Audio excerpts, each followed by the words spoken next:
showing me what's happening on the Earth. There are a couple of terms, because they like to use a lot of jargon at different times, so the jargon can be a little confusing if I don't explain it. So it's kind of important just as a basic precipice to dive off of. One of the terms is called a star heart, and this has to do with the evolution of the heart chakra. And now, of course, all traditions, no matter what philosophy you're coming from, what angle of discourse you believe in, one common truth is about the fact that the Earth is going into a higher space where the heart chakra is becoming the new foundation of our society, of our soul's resonance, of our entire system. Of course, obviously, there's a lot of contrast going on with the opposite, which is being present here, which doesn't exactly want to give way to allowing that new paradigm shift to fully take place in all forms of life and all systems of interaction. Now, some people maybe find it a little bit too abstract when they're only talking about the heart and opening up to love and what the love is about in terms of the higher dimensions. And sometimes it can be a little airy-fairy, and I certainly can get pretty out there, but I like to ground it as well in terms of my own experience and my own.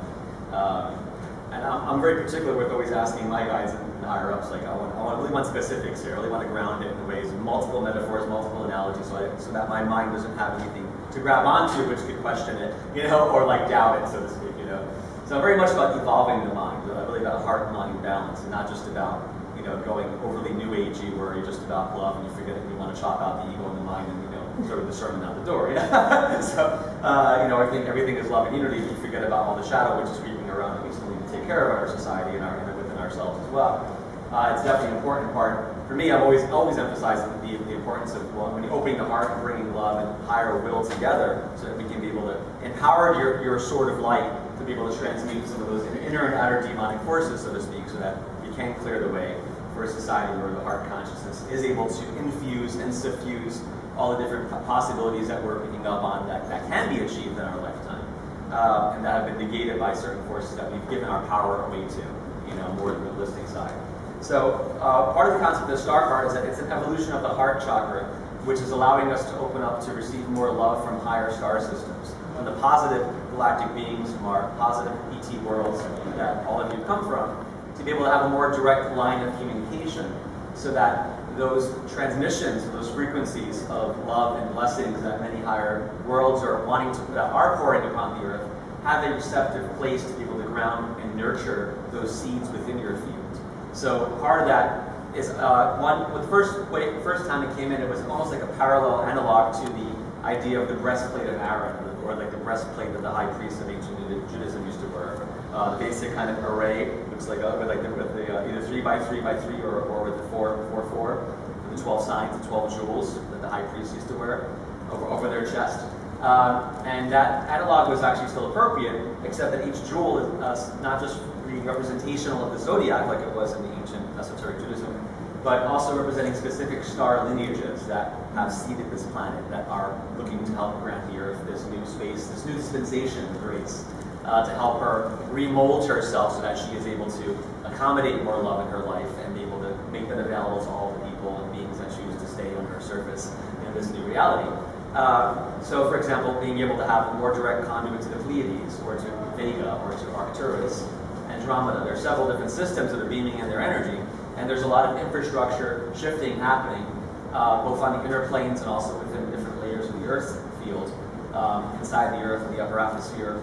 There's shifting magnetics. There are a lot of changes happening on a scientific level that are part of that new accommodation factor to open up more space. I mean, that's part of the reason of the shifting of the magnetic field in terms of the decrease of the strength of the magnetic field, which is rapidly going down, as well as the accelerated rate of the north magnetic pole. It's a pole shift of consciousness, more so than it is a physical pole shift in terms of natural disasters. We've avoided so many scenarios of the Nostradamus timeline and so many other types of scenarios that many people have received prophetic information about, but we've managed to avoid or transmute, which is great because it's partly due to the success of a lot of people holding space in their own life for following their heart's passion and their mission, and not buying into the old Atlantean mindset that we need to have a total societal devastation in order to start over again. It's like, God, how many times do we need to do that? In order to create this society. We've done it so many freaking planets before, so many different times in our past.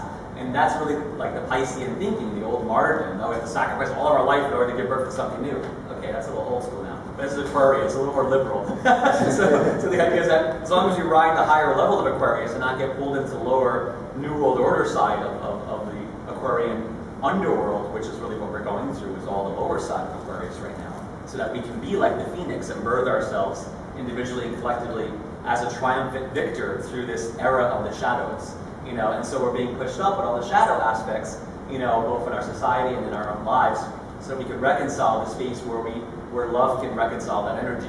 And that's not just loving others and being of service, it's also loving yourself, obviously, and being able to take care of your own life and your own center, and nurture that own heart flame, because if you don't ignite yourself as that star, as that inner sun in your heart, then you can't be a radiant source to inspire others.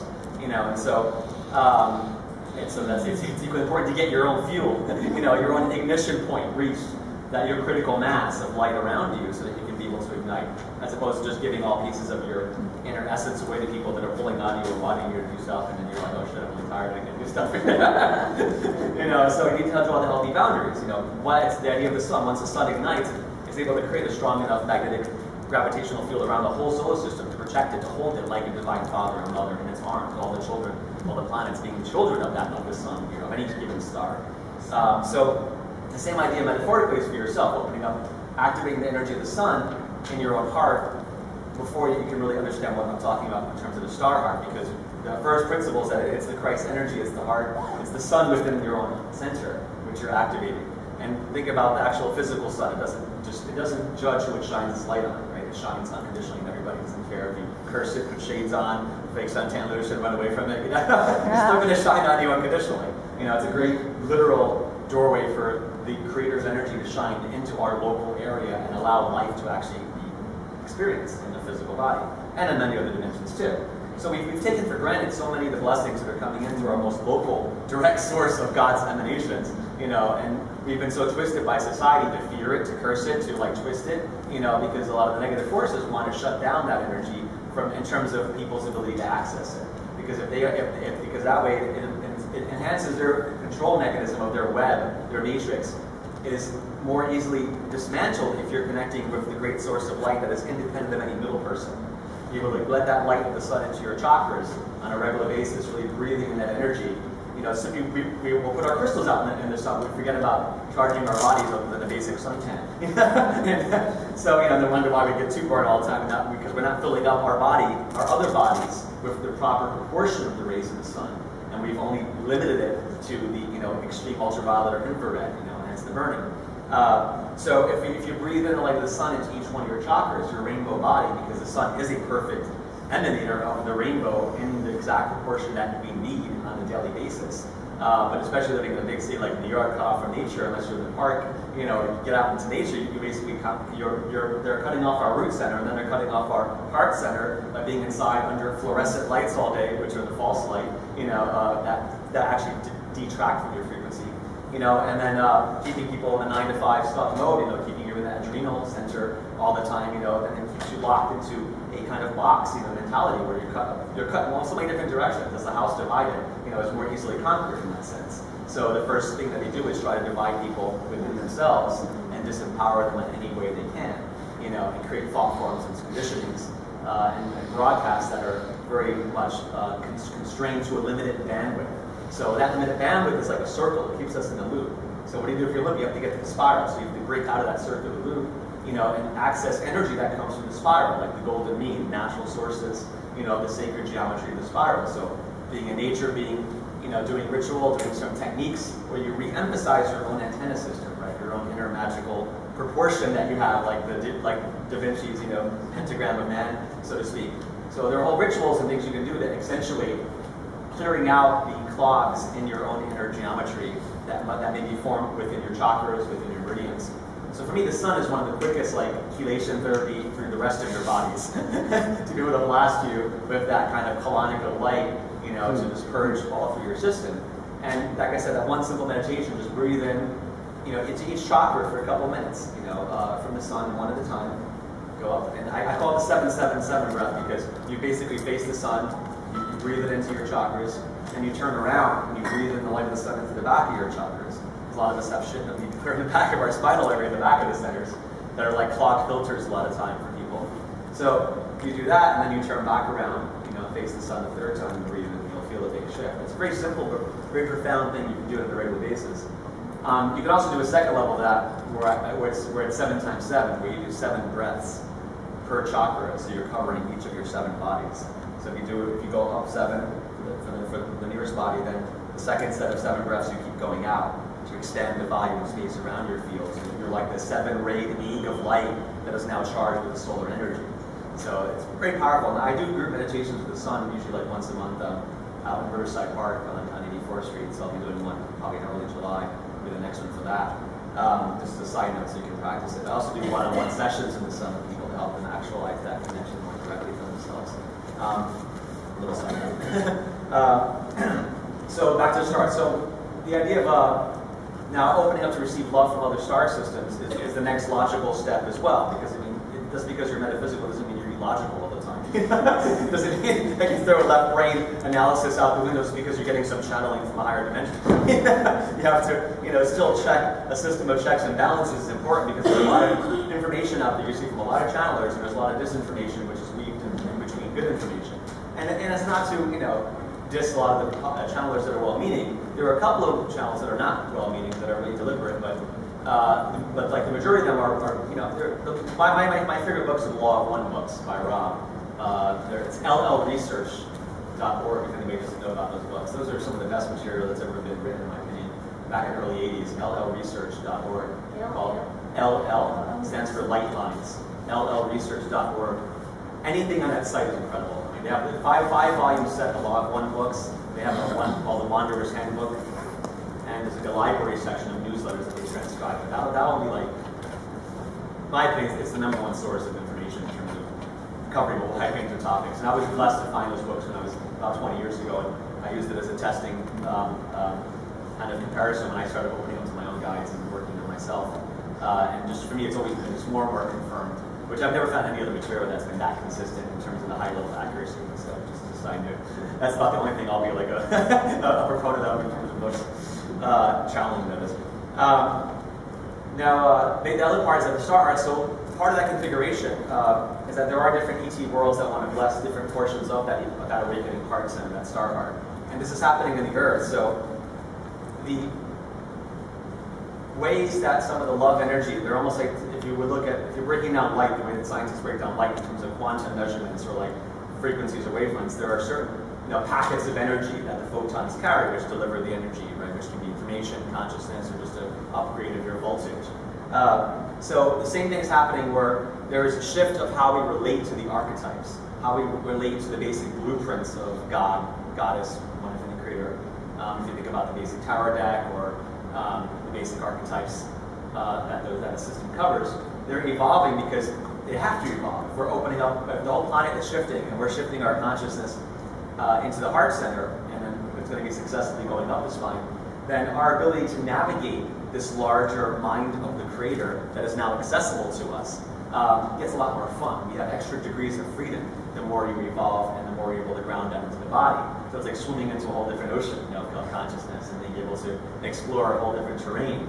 So in order to build that kind of new infrastructure, there are different packets of energy that are coming in a way that make it more assimilable for us to digest it and then apply it and see how it shakes stuff up in our society.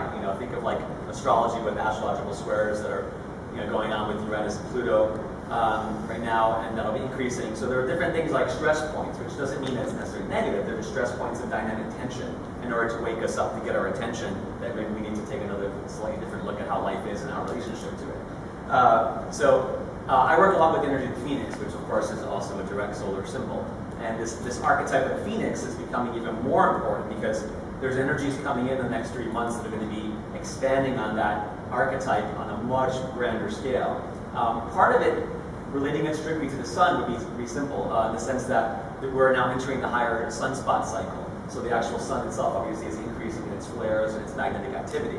This is not just some physical phenomenon like, oh, it's only plasma, shooting up and hitting the earth and you're free of electrical devices. No, this is like Shaktipat from God itself, from the Creator itself, and from the higher beings who dwell on the higher dimensions of the sun, which there are beings that dwell on the higher dimensions of the sun that are made of pure energy and love and unity. So they're guiding the cycle. Why do you think so many times we'll get major flares on the other side of the sun, or just away from the Earth, because they know that they can't just bombard the Earth with all the flares at one time. It would devastate us on a basic level. So it's very conscious in terms of why some sunspots fire and why other ones don't when they're just about to turn and face the Earth.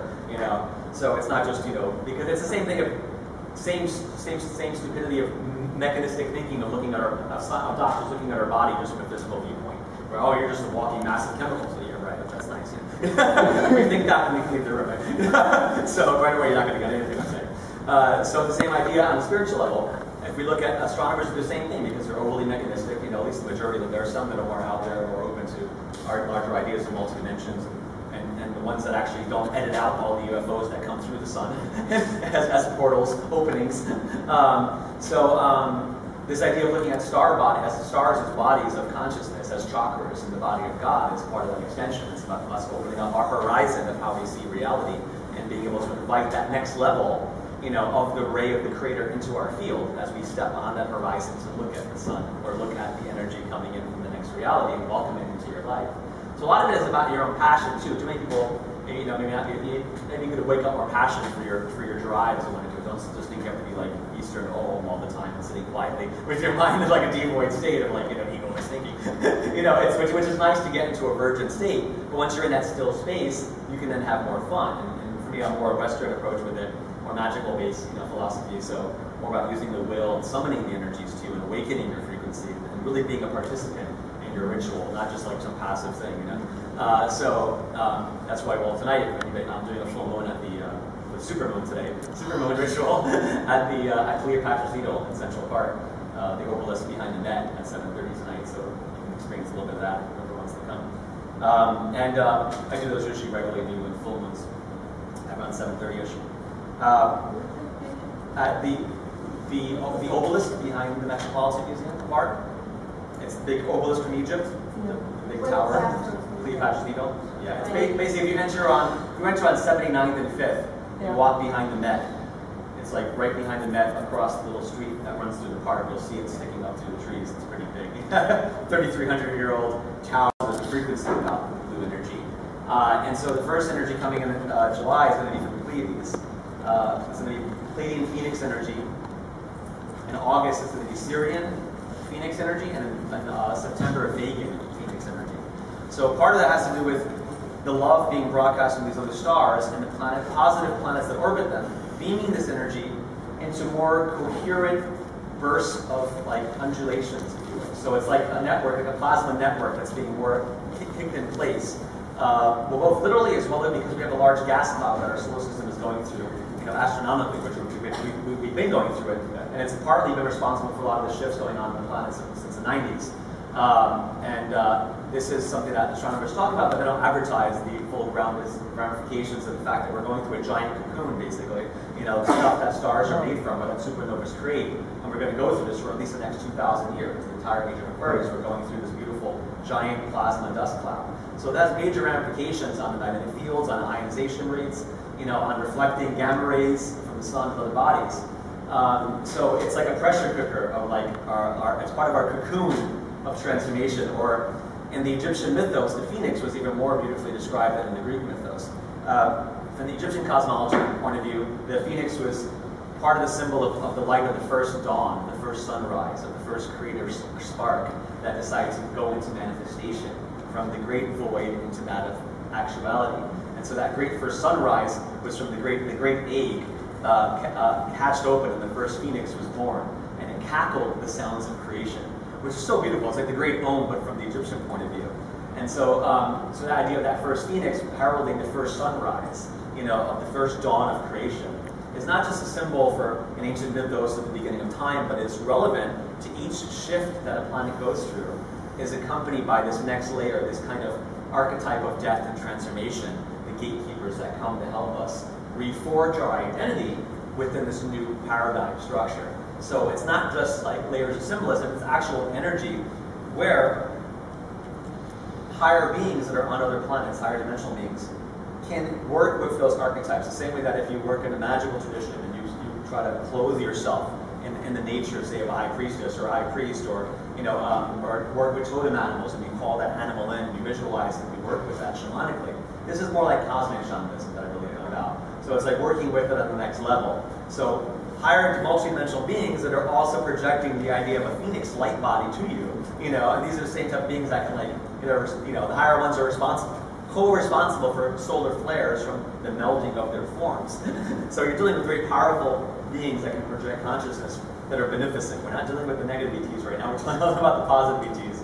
A lot of the archetypes that were seated here have temples that are reflected on other planets and higher dimensions where those archetypes are more developed. So there is like a galactic Isis priestesshood, there is a galactic Sekhmet priestesshood, and so these are ideas, so they're not just things that were placed, they were selectively placed in different cultures to be built upon when the time was right to open it up like a time with these capsules, so that when you awaken to the fact that you are eternal and that you are from a higher system of cosmic origin, you then have access to these other gateways where the archetypes come, like new apps on your magical iPhone of your light body, and you can expand those apps and use them to interface with the new reality.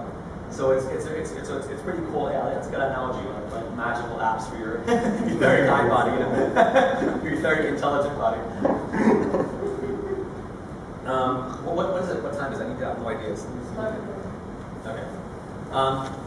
So part of the Phoenix energy of these of the Pleiades, there's a strong goddess energy. The priestesshood, one of the names of the priestesshood of this planet in the Pleiades. Now, there's many planets around these stars, so I kind of lump them together sometimes. But I can also make that available because the first time it came up was last January during the time when Venus was conjunct the Galactic Center for a group channel meditation I did then. This was when this information first came in about the next 3 months. So I have that recorded on MP3, so if anybody sends me an email, I can send you a link and you can listen to it and feel the fresh energy of how it first came in. And a lot more detail and get the codings with it. Which I'll get my email at the end. So the energy of this Pleiadian Phoenix priestesshood, they're called Arathena. Arathena. A-R-A-T-H-E-N-A. Kind of like an Athena. There is an Athena-like energy with it. It's like Athena mixed with like the Valkyries, with like a female Hermes kind of energy, if you were to combine those three archetypes together. Visualize that. They have a lot of blue outfits, like really beautiful, like blue, almost like feathery, crystal, like sequins that they wear on one of their wardrobes that are a lot of blue light. And they have like these tiara crowns with the feathers, kind of like Hermes, like the wings, I should say, like the crown of Hermes, but with a mixture. It's like they're winged crowns, but they look more like the crown of Athena with the wings on it. That's like one form that they show themselves in. But they want to come in also with their light ships increasingly. So there should be some interesting sightings going on in the next few months. That there definitely should be a lot more UFO sightings because for that energy to start coming in, they're going to be beaming some of that energy through their light ships to help focus the energy, like magnifying lenses or like acupuncture with like light energy, instead of needles or pressure, to be able to zoom it in and be able to clear out spots on the Earth that need, that too much friction, so that they can open up more. So this Pleiadian Phoenix order. So and part of the male group that's a support. They're one of the phrases they were calling themselves the Pleiadian Ka Nova Light Squads. Pleiadian Ka Nova Light Squads. So these are the phrases. It's a phrase you actually call in meditation next point that if you want extra backup. They're smaller craft that are more like part of like the special forces, like team of light and love protection from the Pleiades that are coming in to help hold space to counter some of the negativity energy agendas, but also to protect your field more and open it up more so that a larger shaft can come in. Because part of what's occurring is also that there are these new shafts of light that are like standing wave columns, if you would, an energetic equivalent to a pillar within a temple that's forming all around the Earth, going in and out of the Earth, which are they're like planetary vortex tubes that are helping to hold space for this increased volume of love song that is being transmitted from the higher ether realms and these other systems to be heard within the Earth. Almost like the way organ pipes have different sizes to hear different tones or pitches. It's like Mother Earth has been going through this huge shift inside from her core out to be able to accommodate these new resonances. And so a lot of the higher star beings are also have been shifting spaces inside the Earth to help act as a reflection. So when you look into the Earth, you see the star energies as well, not just about someplace you want to escape to get out of your earthly incarnation and go back home, but really look down into the Earth and see that there's a reflection of the Milky Way forming energetically inside the Earth as a reflection, because Mother Earth is enabling herself now to conceptualize what it is to be loved by increasing portions of the Creator. That's the basic, simplest idea of the whole thing, is that how can you expand your capacity for embodying love, radiating love, and opening to new sources of love. And this is what it's about, really. So these new sources, the idea of contemplating what it is for you to be beheld in the eye of God, what it is to be beheld by the heart of radiant stars sending you love directly, knowing that you are worthy for that, knowing that you are a child of divinity and light. And if you can really let yourself be spawned into that ignition point, like those old school fusion, experiments where they shoot lasers in all directions into a little object and they get to ignite. It's like we're being given all these beams of light going into our heart that want us to catalyze that new, ignition point. So it's a very powerful point to be able to just consciousness shift of yourself to look at that idea. So the same thing is going to happen in August, except more from the energies of Sirius, and then from the energy of Vega in September. Now there are different qualities that each quarter brings, but I'll be doing different activations as well, to kind of ground out the people here in the city, connect to other remote spots. The other second really important thing happening, which dovetails with this, is the idea of the upgrading of the archetype of the Holy Grail symbol, or the cup. The Holy Grail energy is expanding, is going to be reactivated, actually starting in a couple of days. June 25th to July 17th is going to be a really magic window. June 25th to July 17th. There are going to be whole new vortexes opening in England, in the British Isles. So there should be some really interesting crop circles should be coming up with this new activation as well. So I'm going to be paying attention for that one. They'll be extra important to look at these crop circles that will be coming up, because they're going to be encoded with some of these new frequencies. Even more so, I think, than before, just because of the ramifications of this new restructuring. They're so much more important now. So the idea of this Holy Grail symbol, which is being upgraded, as a symbol partly of the womb chakra, right, of the creative center of the Mother Earth. Not just Mother Earth, but your own inner womb chakra, how you give birth to things in your life, or how you deconstruct things as well. Sometimes you want to deconstruct things before you give birth to something new.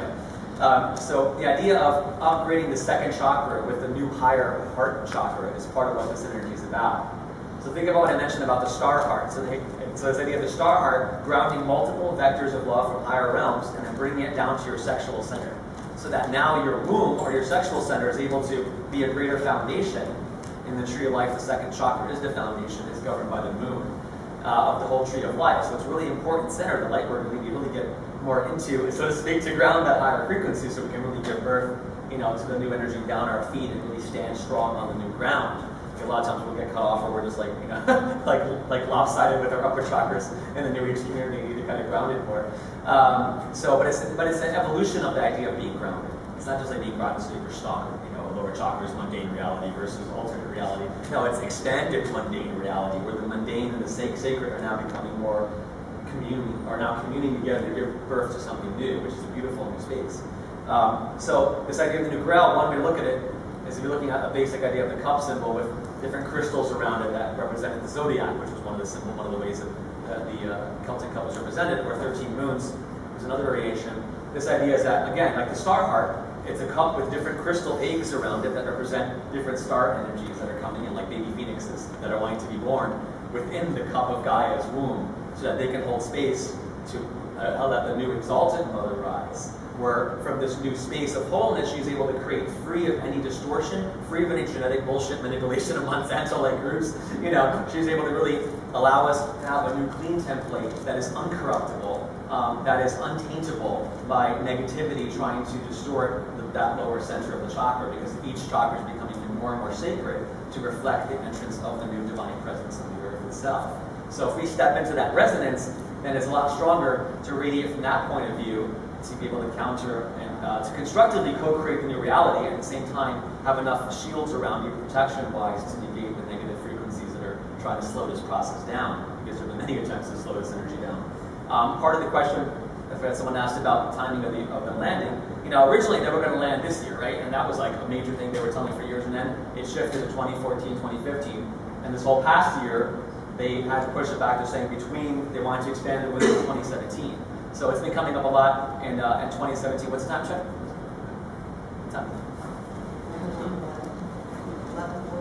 Okay. So part of this, the most likely time for me now is, again, all this is determinable, is permutable depending upon shifts of consciousness at the planetary level. So if enough people, wake up, and just be able to welcome in these higher possible beings, not give their power to the stupid Hollywood movies that are only envisioning or creating a meme of negative ETs, which of course we've got enough of them anyway, and they've been around, but a lot of them are getting kicked out on an increasing basis, and we need to really focus on being able to either claim that space that some of those shadow groups have tried to utilize for themselves and bring the new light into that area. But it starts with us welcoming our positive galactic teams first into our life and into our field and into the earth, and know that you can have more directed prayer activity, directed magical activity to call them in and ask them to help draw the line in the sand and transmute some of these bullshit agendas that are still going on, you know, that are trying to distract us from the important realizations of the new energies.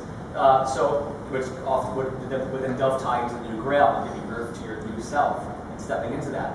That is going to also culminate in September. September 14 is what they said before is going to be the one. They said that's going to be a new day to celebrate as a new Eden day, new like the Garden of Eden born on the next level. There's going to be a new template which is going to be grounded in mid-September. That's going to be again similar to the idea of the second chakra being upgraded, but this is like the root chakra. This is like the foundation template that we stand upon. Is going to be a new unincorruptible, unmessable, so to speak, you know, grid line field like the web of the new mother and new father that's going to support us, so we don't have to keep going to the bungee cord effect, you know, rising up our frequency and then going back down to the lower astral to deal with collective shit and rise up again. We can be able to really sustain that platform of new frequency, anchoring points.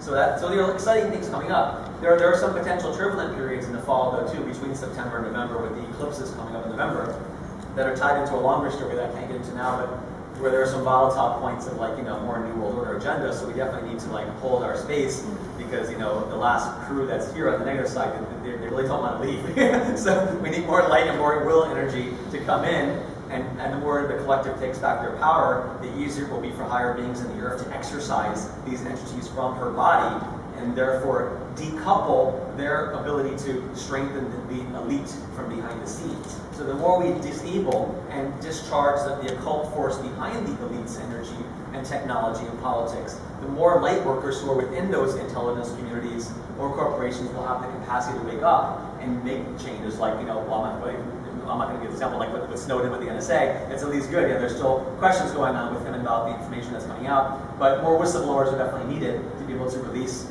and clear out the shadow aspects of what we've been living with and taking for granted. So that starts with yourself and being fully authentic and honest about yourself and where you've been limited, or where you've been controlling, or where you need to readapt a more pure connection to power and love together and really reignite that space within yourself. And we only have a couple minutes left here, but I started a few minutes late, so I'm going to give you 5 minutes.